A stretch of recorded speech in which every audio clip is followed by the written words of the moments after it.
ada 3 perkara.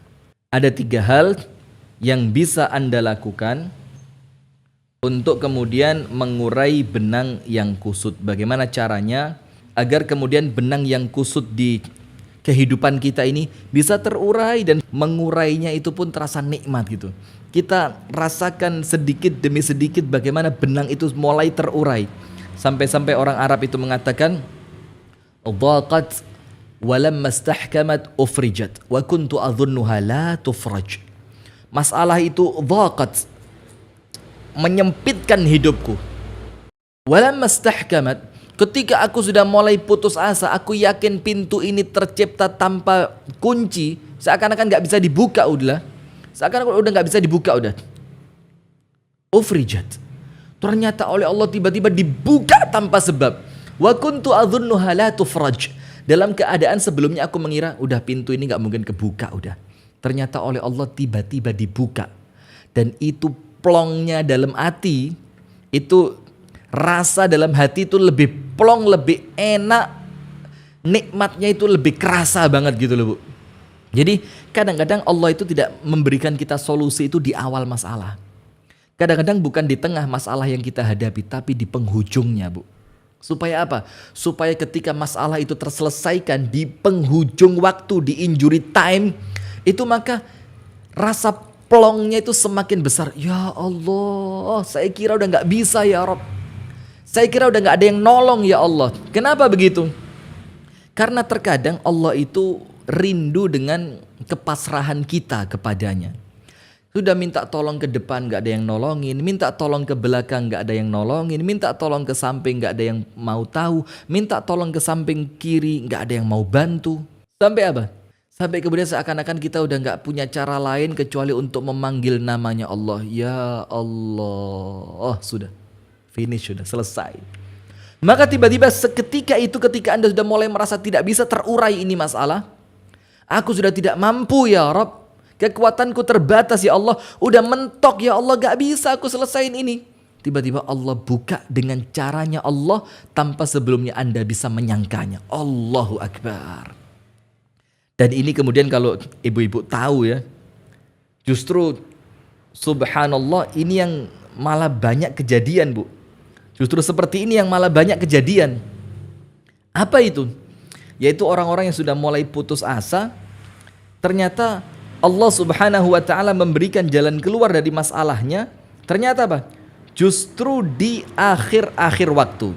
Nah maka sekarang saya sampaikan 3 hal yang insya Allah dengan 3 hal ini sedikit membantu kita untuk kemudian bisa mengurai benang yang kusut. Nomor 1, perbaiki sholat kita. Nomor 1 apa? Perbaiki sholat. Ini prinsip. Udah gak bisa ditawar. Nomor 1 gak bisa ditawar. Perbaiki sholat. Sekarang kita mau tanya, ya Ustadz, ini masalah udah terlalu banyak Ustadz. Saya ketika disuruh menyelesaikan sampai saya bingung, saya harus mulai menyelesaikan yang mana dulu. Bahkan saya udah gak bisa mikir Ustadz, belum menyelesaikan yang satu, datang lagi masalah yang lain. Belum lagi yang lain datang, ketambahan masalah yang lain lagi. Ini belum di rumah, di tetangga, di tempat kerja, beban utang. Akhirnya sakit. Saya gak tahu dah Ustadz, ini mau nyelesain yang mana dulu. Dan saya udah ampun, nyerah, udah gak bisa ini masalah rumah tangga saya, masalah hidup kita saya selesai, udah gak bisa ya Allah, gak bisa, seakan-akan begitu. Maka untuk orang-orang yang semacam itu, hafiz ala salatik, perbaiki salatmu, minimal salat fardu, minimal salat fardu, perbaiki itu. Sekarang saya mau tanya, kenapa kok harus memperbaiki salat untuk menyelesaikan masalah? Kenapa salat? Kenapa tidak rapat? Kenapa tidak diskusi dengan orang lain? Kenapa tidak datang ke konsultan rumah tangga? Kenapa saya nggak harus datang ke sahabat karib yang senantiasa tahu keadaan saya untuk kemudian dia bisa memberikan solusi? Lah, salat. Ada satu hadis yang sahih dari Ibunda Aisyah radhiyallahu taala anha wa ardhaha, di mana Ibunda Aisyah radhiyallahu taala anha wa ardhaha mengatakan, Kana Rasulullah sallallahu alaihi wasallam idza hazabahu amrun fazi'a ila salat. Adalah Nabi besar Muhammad sallallahu alaihi wasallam, idza hazabahu amrun, ketika beliau dalam tanda kutip dipusingkan oleh suatu masalah, disibukkan oleh suatu masalah, dikagetkan dengan suatu masalah, fazi'a ila salat, maka beliau langsung beranjak untuk menunaikan salat. Itu Nabi Muhammad sallallahu alaihi wasallam. Nabi Muhammad ngerti ini masalah tidak akan selesai kalau aku nggak sholat. Ini masalah tidak akan kelar, tidak akan terurai ini benang yang kusut kalau aku tidak sholat.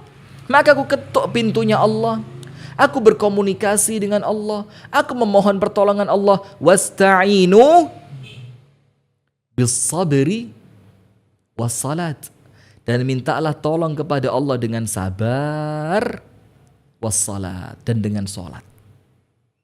Itu Rasulullah sallallahu alaihi wasallam. Kemudian kita tahu Nabiullah Ibrahim alaihi salam. Anda tahu ketika dibakar di dalam api yang sangat besar, yang api itu tidak padam selama 7 hari 7 malam, yang sampai dikatakan dalam sebagian riwayat itu kalau ada burung terbang di atas kobaran api itu, maka burung itu terjatuh dalam keadaan sudah matang siap dimakan. Bahkan udah gosong gak bisa dimakan. Dan Nabi Ibrahim dimasukkan ke dalam api. Na'udzubillah, nas'alullah as-salamata wal afiyah minan nar.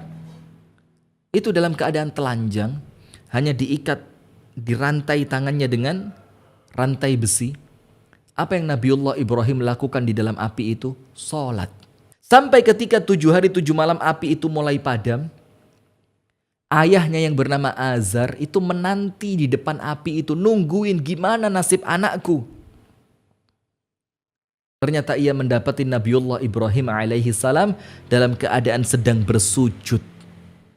Tidak sedikit pun mendapatkan efek dari api itu. Tidak ada gosong sama sekali, tidak ada kotor sama sekali. Bersih luar biasa, sujud di hadapan Allah. Salat menyelesaikan masalah. Lalu Azar, ayahnya Ibrahim alaihi salam mengatakan, Ni'mar Rabb, Rabbuka ya Ibrahim. Aku sekarang tahu Ibrahim, sebaik-baik Rabb, pelindung, sebaik-baik penjaga, sebaik-baik Tuhan, Tuhanmu wahai Ibrahim. Dia tahu tapi dia nggak beriman. Kemudian Nabi Zakaria, ketika mendapatkan berita gembira bahwa Zakaria akan mendapatkan seorang anak keturunan, setelah panjang Nabi Zakaria minta kepada Allah, ini ujian, ini masalah, nggak punya anak ini. Nabi Zakaria berdoa, Rabbi la tadharni fardaw wa anta khairul warithin. Ya Allah, jangan biarkan aku sendirian ya Allah. Dan engkau ya Rabb sebaik-baik pemberi pewaris. Terus berdoa. Anda tahu di mana berita gembira itu datang kepada Zakaria? Fil mihrab, ketika Nabi Zakaria sedang sholat. Maka selesaikan masalah Anda yang semerawut tadi, yang udah kusut bagaikan benang yang udah bundeli gak bisa diurai itu. Awali dengan sholat. Maka orang yang sedang memperbaiki sholatnya, maka dia sedang memperbaiki kehidupannya. Wa man yattaqillaha yaj'al lahu makhraja. Orang yang takwa kepada Allah, Allah beri jalan keluar dari semua masalahnya. Dan takwa itu salah satu yang paling utama adalah sholat. An-Nabi SAW bersabda, Awwalu ma yuhasabu bihil abdu yawmal qiyamati salatuhu. Perkara yang pertama kali akan dihisab oleh Allah kelak di hari kiamat, sholat. Awwalu ma yuhasabu bihil abdu yawmal qiyamati salatuh. Perkara yang pertama Allah akan tanya kepada Anda nanti di hari kiamat, urusan sholat. Idza saluhat saluha sairu amalihi. Kalau sholatnya benar, sholatnya bagus, sholatnya tertib, sholatnya keren, semua amalan yang lain keren, semua masalahnya selesai. Tapi ingat, wa idza fasadat, kalau sholatnya rusak, telat-telatan, bolong-bolongan. Fawailul lil musallin alladzina hum an salatihim sahun. Salatnya bikin dia celaka. Kenapa? Lalai dari salat, telat dari waktunya, enggak khusyuk, enggak ikhlas, enggak tumaknina. Enggak bisa. Maka ketika salatnya buruk, idza fasadat sairu amali, maka rusak semua amalnya. Hancur semua kehidupannya. Masalah-masalahnya rumit ketika dia tidak salat. An-Nabi SAW diingatkan oleh Allah Ta'ala setelah turunnya suratul Alaq. Setelah Al-Alaq turun, diangkatnya Nabi Muhammad SAW resmi menjadi Nabi dan Rasul. Iqra bismi rabbikal ladzi khalaq, khalaqal insana min 'alaq. Iqra wa rabbukal akramul ladzi 'allama bil qalam, 'allamal insana ma lam ya'lam. Selesai. Jadi Nabi dan Rasul. Pulang ke rumahnya Ibunda Khadijah, ketakutan, menggigil, kedinginan, diselimuti oleh Ibunda Khadijah. Zammiluni, zammiluni. Maka turun surat yang kedua, ya ayyuhal muzammil. Hai orang yang berselimut, kata Allah. Qumil laila illa qalila. Ayo bangun, salat malam, walaupun cuma sedikit. Kenapa? Nabi Muhammad dalam keadaan masih kedinginan, masih ketakutan, masih bingung. Allah langsung gerakkan Nabi Muhammad untuk sholat. Karena ini masalah kalau tidak segera diselesaikan dengan sholat, tidak akan sukses dakwahmu, tidak akan sukses urusanmu, tidak akan selesai permasalahanmu. Maka apa ibu-ibu yang terjadi? Qumil laila illa qalila. Selesaikan masalahmu dengan bangun sholat di hadapan Allah. Inna sanulqi alaika qawlan thaqila. Karena sebentar lagi kami akan berikan beban yang berat untukmu. Maka beban ini tidak akan beres, tidak akan sukses, tidak akan selesai kalau engkau tidak mentreatment dirimu dengan sholat. Maka yang pertama, jangan lupa, apabila kita ingin mengurai benang-benang yang terlanjur kusut tadi, udah nggak tahu diawali dari mana membukanya, bahkan kita sudah hampir putus asa, udah potong aja lah begitu, seakan-akan udah mati aja lah saya ini. Maka awali dengan mendirikan, memperbaiki sholat. Yang kedua, bertawakal kepada Allah Azza wa Jalla, bertawakal kepada Allah Subhanahu wa Ta'ala. Sekarang begini, apa arti tawakal itu? Menyandarkan semua dari segi kehidupan kita, kita pasrahkan kepada Allah. Jadi kita tidak bersandar pada kepandaian kita. Kita tidak bersandar kepada harta kita. Kita tidak mengandalkan kekuatan kita. Kita tidak mengandalkan kolega kita. Tapi untuk menyelesaikan masalah ini, aku serahkan kepada Allah yang maha besar. Maka ketika ada masalah besar yang menghadapi hidup kita, kan ada quotes, ada ucapan yang menarik kan? Jangan katakan masalahku besar, tapi katakan, wahai masalah, aku punya Allah yang maha besar. Jadi kita serahkan sama Allah. Dan tidak ada sesuatu yang berat untuk Allah. Tidak ada sesuatu yang susah bagi Allah. Tidak ada yang mustahil untuk Allah. Bahkan Allah sendiri mengatakan, idza arada syai'an ayyaqula lahu kun fayakun. Apabila Allah menginginkan sesuatu, cukup Allah ucapkan kun, jadilah. Fayakun, maka langsung jadi. Ketika Allah mengatakan untuk masalah kita, selesai. Tanpa sebab pun Allah bisa bikin dia selesai. Maka tawakal sama Allah, di mana Allah Azza wa Jalla mengingatkan kita, wa may yatawakkal 'ala Allahi fahuwa hasbuh. Barang siapa yang bertawakal kepada Allah di dalam suratul Talaq, fahuwa hasbuh, maka Allah Azza wa Jalla akan memberikan kecukupan untuknya. Cukup apanya, Bu? Cukup segalanya. Segalanya cukup. Selesai masalahnya cukup. Keuangannya cukup. Rumah tangganya ruwet, Allah selesaikan. Kesehatannya bermasalah, Allah sembuhkan. Apalagi coba? Semuanya. Fahuwa hasbuh. Maka ada syair yang lagi rame sekarang kan?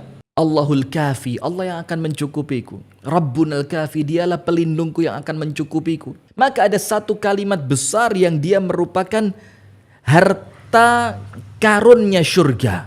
Apa itu harta karunnya syurga? Adalah kalimat hauqalah. Apa itu hauqalah? Hauqalah itu artinya adalah kalimat la haula wala quwwata illa billah. Tidak ada daya, tidak ada upaya kecuali semua itu datangnya dari Allah. La haula wala quwwata illa billah. Semuanya dari Allah dan semuanya akan selesai karena Allah. Wa idza maridtu fahuwa yashfin. Masalah kesehatan kalau aku sakit Allah yang nyembuhin. Masalah keuangan ingat Allahul Ghani, Allah yang Maha Kaya. Allah Al-Wahhab, Allah yang Maha Memberi. Allahul Mughni, Allah yang akan mengkayakan, mencukupkan. Ada masalah ketakutan, Allah yang akan memberikan keamanan. Ada masalah apa lagi? Risau, ala bidzikrillahi tatmainnul qulub. Dengan zikir kepada Allah hatimu menjadi tenang. Ada masalah rumah tangga, enggak usah khawatir, bangun malam doa sama Allah, ya Allah aku sudah tidak mampu ya Rabb, aku serahkan kepadamu. Dan kadang-kadang begitu. Ketika kita ini masih sok-sokan begitu ya. Sok-sokan itu apa ya? Masih sok lah, aku bisa. Aku yang nyelesain nanti ini. Serahkan sama anak, beres. Ketika masih ada kesan-kesan dalam hati yang seperti itu, ada kotoran-kotoran aku mampu, aku bisa, aku kuat, aku hebat, aku akan menyelesaikan. Ketika akunya ini masih mengotori hati, apa yang terjadi? Maka Allah akan biarkan Anda dengan aku yang Anda punya. Sampai kemudian ketika ada seorang hamba mengandalkan kekuatannya, Allah tunggu, abisin kekuatanmu sampai mentok, masalahmu gak akan selesai.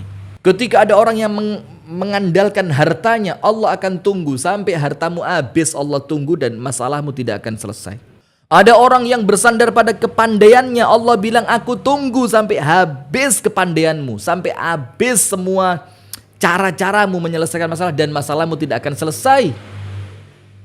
Karena Rasulullah SAW mengingatkan kita, man tawakkala ala syai'in wukila alaih.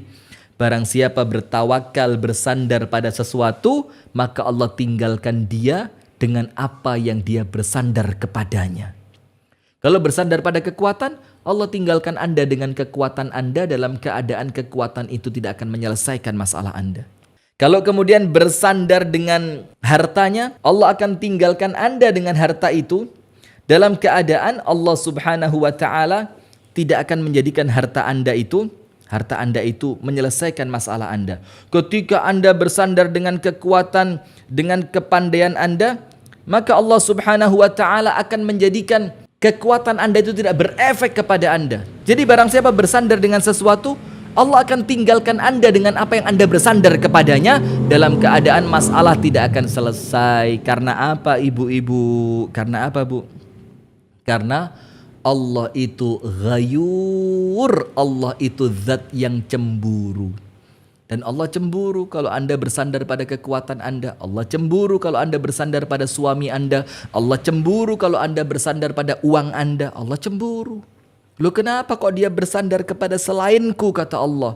Maka ketika Allah cemburu, semua sandaran Anda itu oleh Allah akan disingkirkan. Dan Anda tidak punya tempat bersandar yang lain kecuali kepada Allah Subhanahu wa ta'ala. Penutup yang terakhir, yang ketiga ya. Senantiasa munculkan husnudzon kepada Allah. Berbaik sangka kepada Allah. Terus yang baik sangka kepada Allah. Karena gak pantas, malu rasanya kalau kita ini suudzon kepada Allah. Gak pantas, malu. Kenapa malu? Allah itu zat yang paling sempurna, yang maha sempurna, maha paripurna. Allah bisa segalanya, ala kulli syai'in qadir. Allah mampu dengan kalimatnya kun fayakun. Terus kita mau suudzon sama Allah, malu. Allah yang memberikan hidup sama kita. Allah yang kasih nafas gratis buat kita. Allah yang memberikan semua tanpa kita minta. Allah kasih telinga, mata, semua kita tidak pernah minta. Terus kita mau suudzon sama Allah, tidak bisa. Maka husnudzon. Apa husnudzonnya ibu-ibu sekalian? Rasulullah SAW bersabda, Allah Subhanahu wa taala berfirman, apa artinya? Ini hadis qudsi.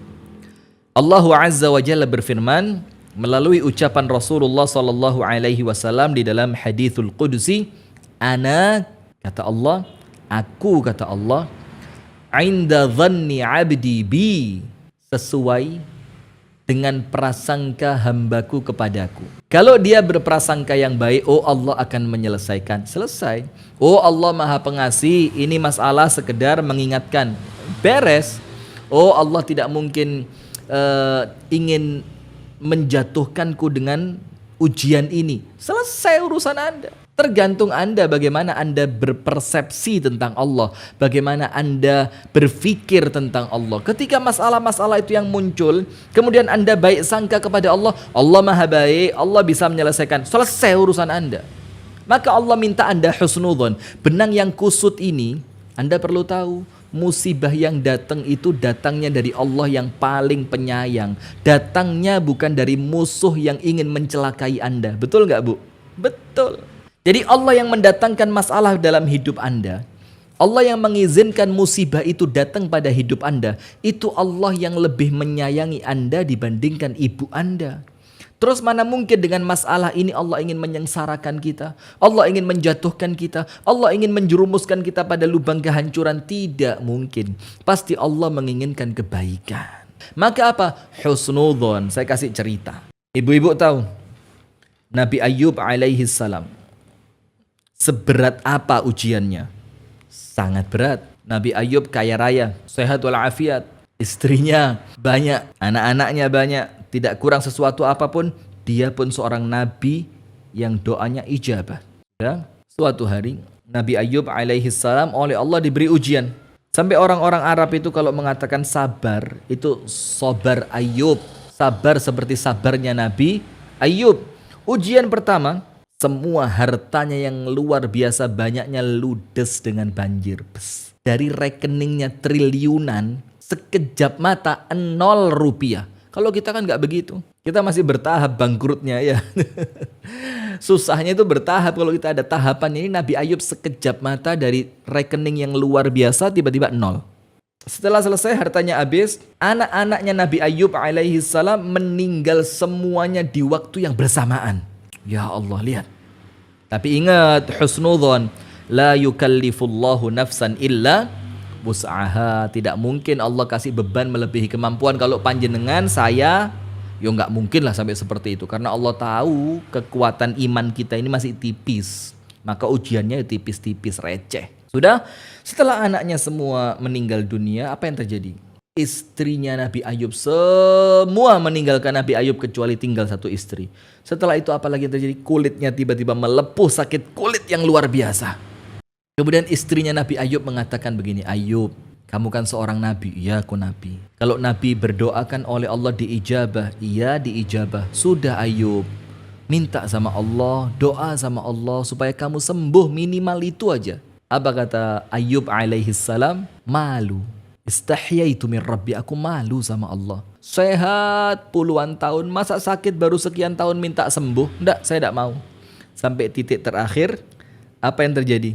Nabi Ayub alaihi salam ngelihat istrinya ke pasar untuk mencarikan makanan untuk Nabi Ayub dengan menjual rambutnya. Nabi Ayub merasa sedih, kesian, iba dia. Ya Allah, sebaik ini istriku ya Allah. Maka apa? Wa ayyuba idh nada rabbahu anni massani ad-dhurru wa anta arhamur rahimin, kata Allah. Dan ingatlah Ayub alaihi salam ketika dia menyeru Tuhannya. Ingat ketika ada masalah yang diseru Allah, jangan teman Facebook, jangan teman curhat, jangan soulmate. Allah. Nabi Ayub idh nada rabbahu, ketika dia menyeru Allah. Apa seruannya Ayub? Anni massani ad-dhurr. Ya Allah, aku disentuh, aku terkena kesulitan ya Allah. Dan kalimatnya menyederhanakan masalah. Mas itu kayak keserempet dikit aja. Padahal masalahnya segitu besar. Tapi ketika Ayub berdoa kepada Allah, malu menampakkan masalah besar di hadapan Allah yang maha besar. Maka Ayub mengatakan, massani ad-dhurr, aku keserempet sedikit masalah ya Allah. Dalam keadaan Ayub yakin apa? Husnudzon apa? Wa anta arhamur rahimin.